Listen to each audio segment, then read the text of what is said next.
breaking through the writer's block on today's episode. Today's episode is brought to you by Digit. Save money without thinking about it. Get paid $5 just for signing up at servenomaster.com/digit today. Are you tired of dealing with your boss? Do you feel underpaid and underappreciated? If you want to make it online, fire your boss and start living your retirement dreams now, then you've come to the right place. Welcome to Serve No Master Podcast, where you'll learn how to open new revenue streams and make money while you sleep. Presented live from a tropical island in the South Pacific by best-selling author Jonathan Green. Now, here's your host. You're sitting at your desk. You finally have some quiet time away from your family or your kids or your job. The neighbors have stopped making noise, and it's your one chance to start writing, but the words won't flow.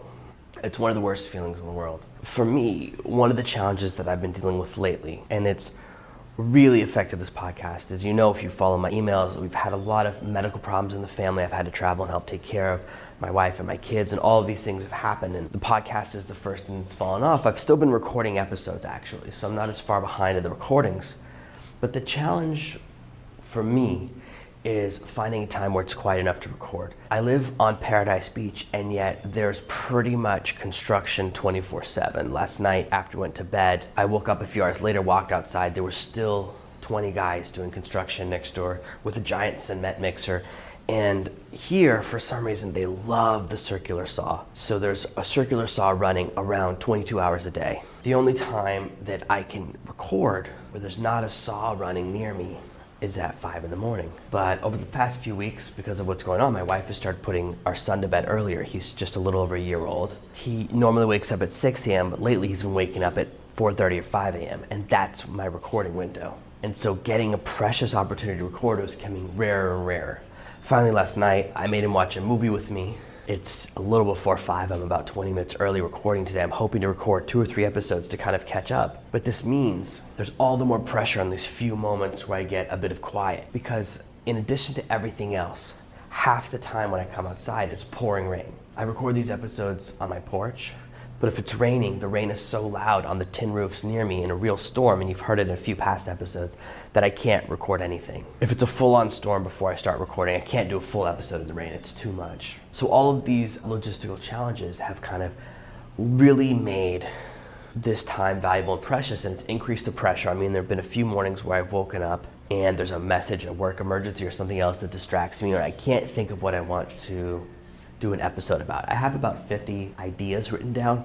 Sometimes I look at that list, I go, I hate all of these. I don't like any of them, and I don't want to write about any of those topics or talk about those topics that day. So I know the experience of writer's block in this way because my time is so limited for podcasting. And when you have that moment of writer's block, there's 2 ways to deal with it. You could deal with it in the moment, and you could deal with it through preparation. But let's imagine you're in the moment right now. Let's deal with it in the moment first. I'm a big believer in writing in Scrivener. I wish I was a Scrivener affiliate, but the program is so cheap, they don't pay anyone to recommend it.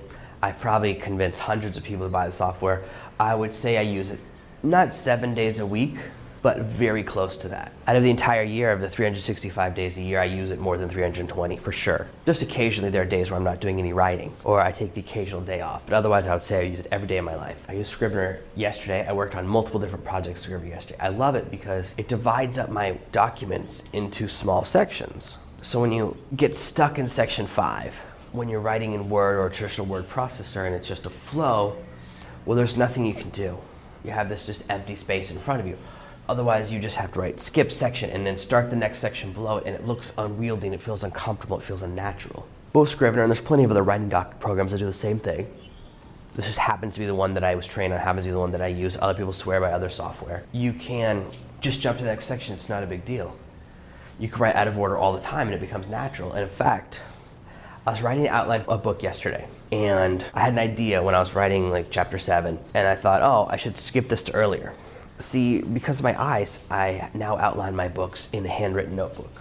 I do a lot of my outlining by hand. I want to spend as little time on the computer as possible to protect my eyes, to keep my eyes from getting tired or sore or strained. So I was writing down everything in the notebook, and you can't just move things around. Normally when I move a chapter around, I'll draw an arrow from it and put it between the two chapters to move it into. And I thought, as I was about to draw that arrow, I go, I don't need to. Because once I dictate these sections and put them in Scrivener, I can just drag and drop if I really still want to move the chapter around later. It's not a big deal. So when you're in that section, and you can't think of what to write, and you can't think of how to break through the writer's block, there are a couple of exercises that you can do. The first is to skip to another section in your document. You can jump to the next chapter, you can jump later in the book, you can jump into an entirely different scene. I do this all the time. Yesterday I was working on a book. I got to a section where I realized I didn't have the notes on it prepared. For this particular project, I had started it before my eye problems began, so the notes are actually in my iPad. Yes, I use an iPad. I've been using the same iPad for as long as you've been following me, because I believe my iPad's 5 years old, at least. I've had it since before I met my wife, so that means it's at least 5 years old, but it might be 6. I was recently trying to figure out which version it is, and I can't even figure out which version is. You have to look up the serial number or something. So I was trying to figure out, is it worth updating? And then I realized, well, the only thing I use it for, I don't play games on it, I don't do any other apps on it. The only thing I use it for is mind mapping and outlining, and so far it's working like a champion at those.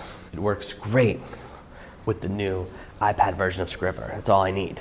I can import all of my books, and I can jump to any empty sections and dictate them out on the beach. But as soon as I hit that section, I go, oh, I don't know what I'm supposed to talk about next. I need more detailed notes. This is a technical section, and I realize the notes are actually in a Google Doc, so I don't have them with me. I go, I'll just record the section later. I jump to recording another section. I do something else. So sometimes writer's block can be caused by not having the information as opposed to not having the idea. And I'll re-record that section today. I'll go find those particular notes, add them to that Scrivener doc, and then when I go outside to dictate, everything will be all good. It can seem overwhelming, and you get stuck in this moment saying, no, the problem is broken, I have to fix it right now. And when you try and fix a broken section, when you try and break through your writer's block, you end up writing slower, you end up writing something that's not that great, and you end up spending a lot of time writing a small amount of information. So you can either write 200 words about the section you've got writer's block on, or 2,000 words in some other sections.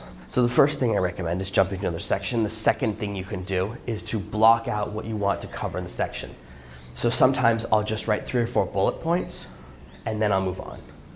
I'll say, here's the 3 or 4 or 5 things I want to happen in this scene. Sam and Jessica talk. Sam and Jessica get into a cat fight. Jessica says, you know what, I never loved you anyways. Jessica grabs her bag and storms out. 4 bullet points, okay?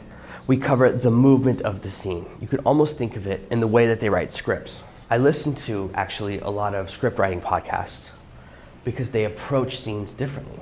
And you can get away with less information to describe what happens. So you can just write down the rough idea, 4 sentences, more than enough information for you to write the rest of the book, and you can go back and tighten up and rewrite that scene. Or if you don't know what happens, you can just do a general idea, increase the conflict. That way when you come back later, you know what you were looking for. In addition, I'm always working on multiple projects. This month, I have 3 books coming out. 20K a day, it's done, it's edited. I finished formatting it yesterday for Kindle. Now I need to format it for paperback, which will be done this week as well. The only thing holding back the release is that I need to finish the 20K page on my website and the 20K cheat sheet that comes with download as a free gift from the book. So the book is 99% done. Now the stuff in the book is finished. It's just the 2 accessories, the 2 extra things that I just have to complete. That'll bring it across the finish line. Control Your Fate, fully dictated, fully transcribed. My new transcriptionist finished everything and sent it to me. And I finished dictating Influence and Persuasion yesterday. So I have to go through and do a little editing by hand with those to see what it finally looks like as a book for both of those books, and they should both be done in the next 2 to 3 weeks. And I'm probably going to release 2 at the same time. But I've already started, I'm already halfway through dictating a ghost-written book for another client, and I've got several more books outlined that are coming out next. I don't do projects in series. I don't start research for a book and stick with that book until it's completely done, edited, and published, and then start on the next one. That's not how I approach books, because of writer's block, because sometimes I get bored, sometimes I run out of ideas. I like to run projects in tandem. So I always have 5 or 6 books that are open. Right now, because I closed multiple books yesterday, I'm actually a little bit of a lurch. I'm gonna start recording a new book probably tomorrow. Once I finish the one I'm working on today, there's only a few chapters left. The ghostwritten book is almost done. But when I get caught up and I'm frozen in a scene or I'm running out of ideas, I go and work on a completely different project. So if you're feeling stuck in book A, this is why you should always have book B on the go. Now, you might not be at similar phases in both books. For example, in one book you might be in the creative process. In another book, you might be in the research or analytical process. So you're sitting down to write and you realize, hey, book A is just kicking me in the pants today. I'm not feeling it. I'm stuck, I'm feeling frozen. Jump to book B and start working on your outline, or working on your research, working on your idea. As an independent author, especially if you're in the fiction space, and I know that writer's block as a fiction writer can be tougher, working on a series is very, very valuable. The best way to achieve big financial success is to have a series of books so that when people finish book 1, they read book 2, and then book 3, and then book 4. You'll find that the majority of authors making big money as fiction authors, having big success as authors on Amazon, they're series authors. And that's a big, big key to success. And I can tell you that when I find an independent author, I read my way through their series. And getting me to jump from one series to the next by the same author, sometimes I hesitate. So I'll go, do I want to read another series by this guy? But the same author could have 20 books in a series, and I'll read the whole series without even a thought about it. I'll jump from book to book to book in Kindle Unlimited. And even before Kindle Unlimited existed, I would just go book to book to book in the series. This is very powerful, and this is a key to success. So planning your next book is worth it, because that's when you start to achieve that financial success, having books 2, 3, 4, 5. So even as a fiction author, you can start outlining the next book, and I recommend staying within the series rather than jumping and going to a wholly new topic. So when you're facing writer's block, most of my tactics are about avoidance. This is because I've never experienced anyone, heard anyone ever overcome writer's block directly by just attacking it. And I certainly never have. Now, this is if you have the hard version of writer's block where you can't think of a single word to write. There's a lesser version that I'm all too familiar with where your writing stinks. And that has happened to me quite a few times, where I'm writing it and I'm not feeling it. Now, again, there are a couple ways of doing it. Depending upon what I'm writing, sometimes I'll write it out and I'll mark it, and I'll put an asterisk next to the chapter title in Scrivener so that I know the content is there, but I'm not happy with it. And sometimes this will happen. I'll go, this chapter's in the wrong place, and I'll move it around. This happened to me recently. I moved a chapter in the book 20K a Day. Earlier in the book, from the end, I go, this is in the wrong section. I moved it to the beginning, and I never rewrote it. I never re-edited it, and I only noticed in the final edit the day before I started formatting it, because someone pointed out, it goes, this section's weird. And I looked and I realized that it was half of a section that I'd moved. It was an orphaned section that was no longer in the right area. Moving sections around, marking when something is broken, these help you to overcome the softer version of writer's block where you're just not happy with the scene, not happy with the section. And also, I have this belief that if you're 50-50, if you're kind of in the middle of the road on a section, like, I'm not really sure I like this, everyone will hate it. So you definitely want to throw an asterisk. You can just write out the idea or just write out some bullet points and be like, I'm going to come back and read this later because I know it's not right. But beyond avoidance, sometimes the problem is my state. I'm a method writer. There are a lot of people who are method actors, and I'm a method writer. So when I'm writing for a specific audience, I get into a specific emotional state.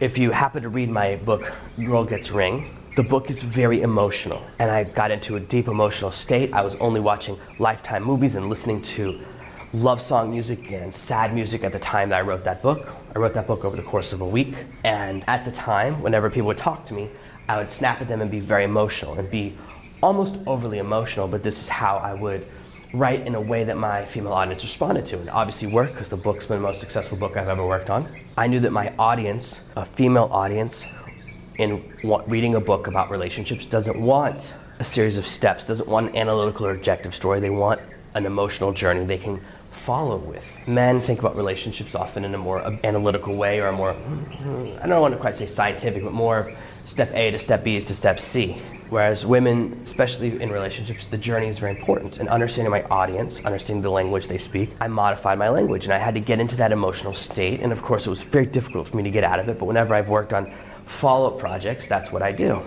And whenever I need to write a sad scene, or I need to write something sad in one of my stories, or talk about something painful, and as you know, there have been some sad experiences in my life recently, well, I listen to the same song over and over again. There's this country music song. I can't think of the name of it right now, but it's from this movie that came out recently. It's a movie about Jeff Daniels, and he's a country music singer, but he's got a big drinking problem, and his life is falling apart, and then he writes this song that becomes a hit for another country music singer. And it's a really good song. It's the only song in my country music mix. I have a country music folder in my Spotify, and it's got one song in it. I think it's called The Lonely Kind, something like that. I'll post a link to the song below so you can see how sad it is in the show notes. But it makes me so sad. You know, dealing with alcoholism and problems with your kids, it's a problem in my family that I deal with as well. So it very much affects me. It might not affect you at all. You might hear the song and go, man.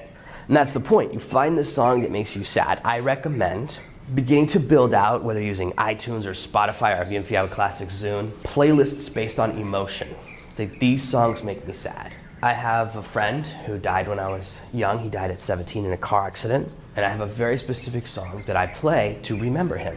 In my heart, it's Michael's song. It's a song to you that may or may not be sad, may or may not mean anything. The song might be a bit of a love song. I think it's a bit of a breakup, but the main line in the song is, every time I close my eyes, I see your face.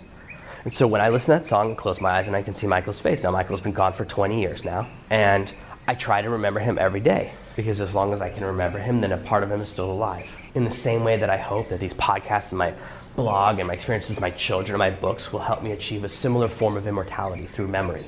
Probably not forever, but hopefully for at least a few years after I'm gone.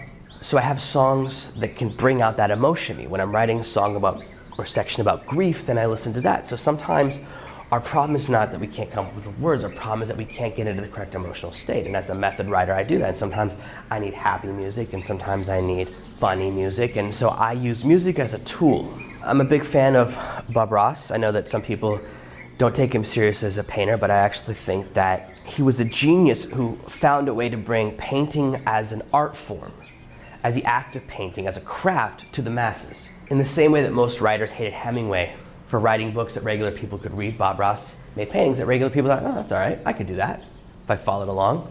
And he would take you on the journey. And if you don't know who he was the guy on PBS who had a show called The Joy of Painting. I have a few links to his show throughout the website. There's tons of his videos on YouTube, and you can order everything actually from Amazon. His show was on the air for 33 years.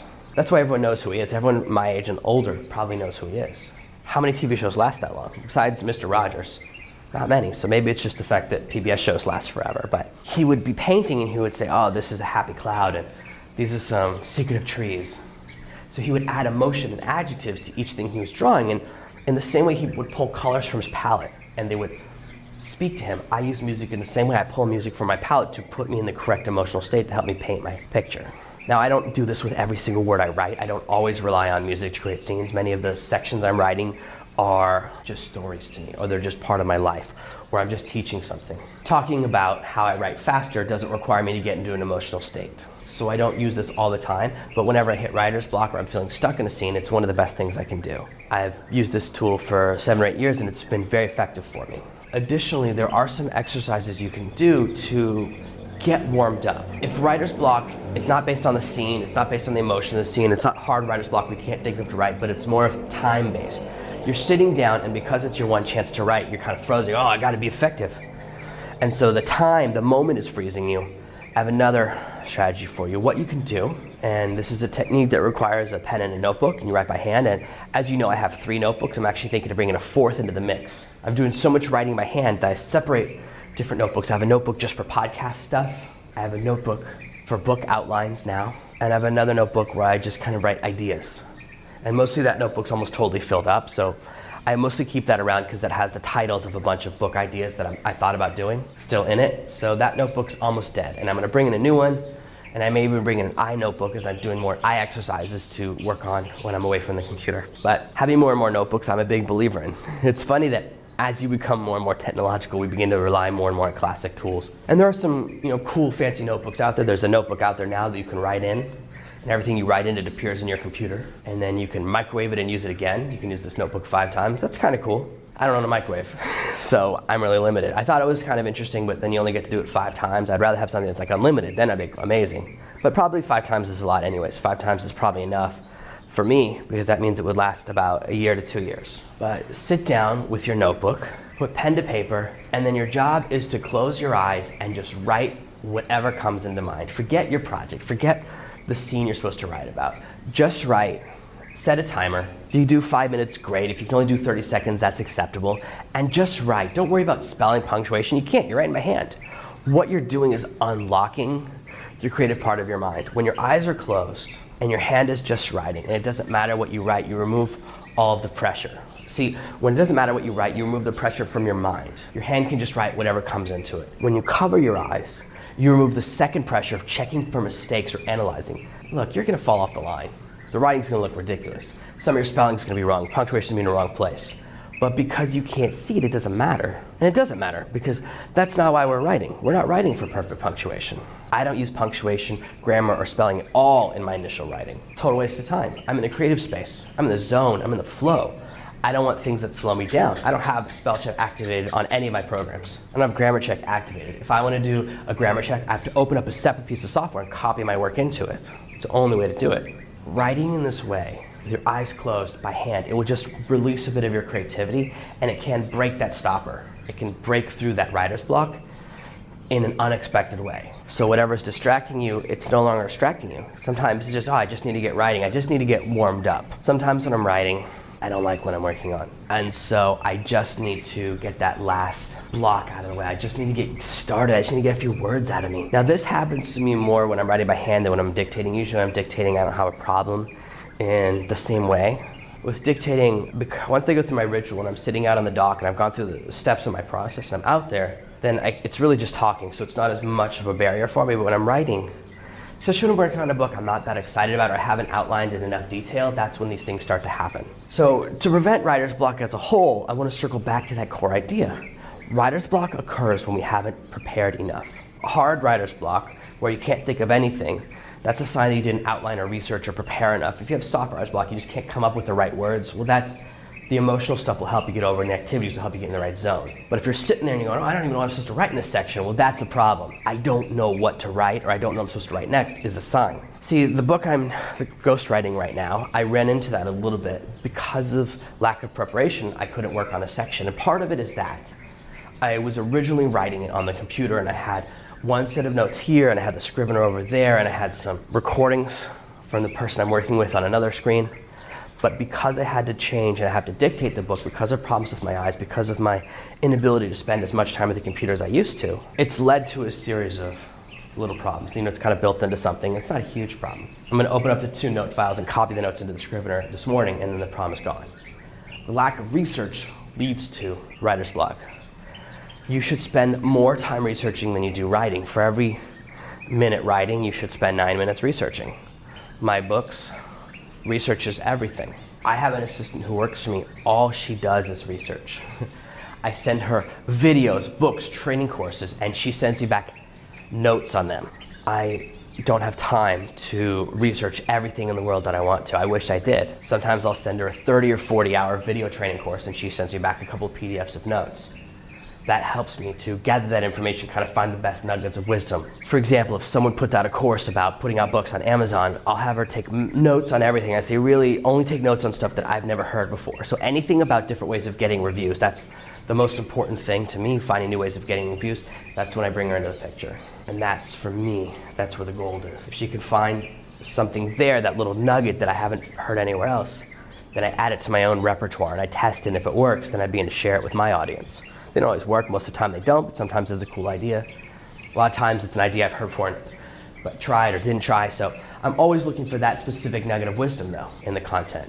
But research is that important that in addition to my own research, I have someone who works for me full-time just doing research. And in fact, as I look at expanding the team, I might even bring in another researcher. It might become necessary to have more researchers so that I can have more content prepared. With how my life is changing, I'm making a lot of adaptations. Now that I dictate everything and I'm not spending as much time on the computer, it's changing my output and changing the way I work. So I may need more research. I may be able to increase my output, the amount of time I spend outside dictating, and I may do some changes to the workflow. But the research, it's critical. When you're writing fiction, if you don't know what's going to happen in the scene, don't write by the seat of your pants. Of course you're going to get writer's block all the time. Read the Libby Howe book. Writing by the seat of your pants, or Pants Off Outlining. I recommend that book all the time. I read it. I think it's really brilliant. When I finish off my list of 150 nonfiction titles, I'm going to jump into fiction. And I've already kind of thought through some of the outline of the first 10 books in my series in my mind. I haven't spent as much time as I'd like going through all of Libby's activities, but I found it very manageable and very understandable. So this is what I recommend. Research, prepare yourself, put everything together. It's not just about putting together the time and getting ready to write. It's also about having the information ready. So right now my son is asleep, he slept in late, it's not raining out, there are some birds making noise, it's hard to get it perfect, isn't it? Maybe there's the occasional boat, but at least no one's blasted by on their motorcycle, which I consider a big win. So we've got through this recording without a massive noise surprise in the background that I'll have to edit out later. But all that wouldn't be enough if I sat down and I said, well, I don't have an idea of what I want to write about. But in fact, I thought yesterday writer's block is a good topic, that's what I want to write about. So prepare yourself in advance and use these techniques, and you'll never have to face writer's block again. Thank you for listening to this week's episode of Serve No Master. Make sure you subscribe so you never miss another episode. We'll be back tomorrow with more tips and tactics on how to escape that rat race. Head over to servenomaster.com/podcasts now for your chance to win a free copy of Jonathan's bestseller, Serve No Master. All you have to do is leave a 5-star review of this podcast. See you tomorrow. Thank you for listening to this episode of the Serve No Master podcast. Join me on my Facebook page at facebook.com/Serve No Master.